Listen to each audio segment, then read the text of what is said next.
Ladies and gentlemen, have you heard the breaking news?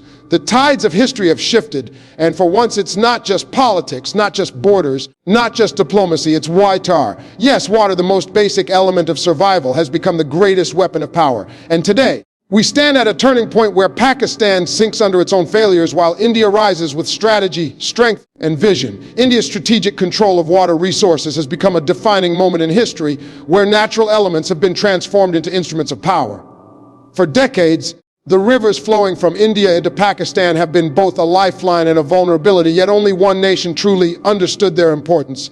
While Pakistan drowned itself in internal conflicts, corruption, and short-term thinking, India quietly and steadily invested in harnessing the power of water. Dams, canals, reservoirs, and modern irrigation systems were not just infrastructure projects, they were weapons in disguise, carefully built with precision to ensure long-term dominance. It is no longer about armies at the borders or loud declarations on television screens.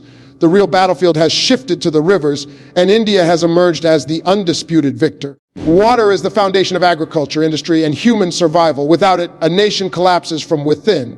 Pakistan failed to see this truth, depending too heavily on old agreements and empty assurances. Instead of building a future around resource management, it squandered opportunities and drained itself with political infighting. India, on the other hand, saw water not as a gift of nature, but as a tool of power.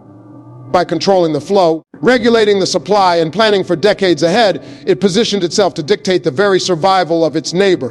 When fields go dry, when farmers lose their crops, when industries cannot run their machines, it is not an enemy soldier crossing the border. It is the silent force of water turning victory into defeat.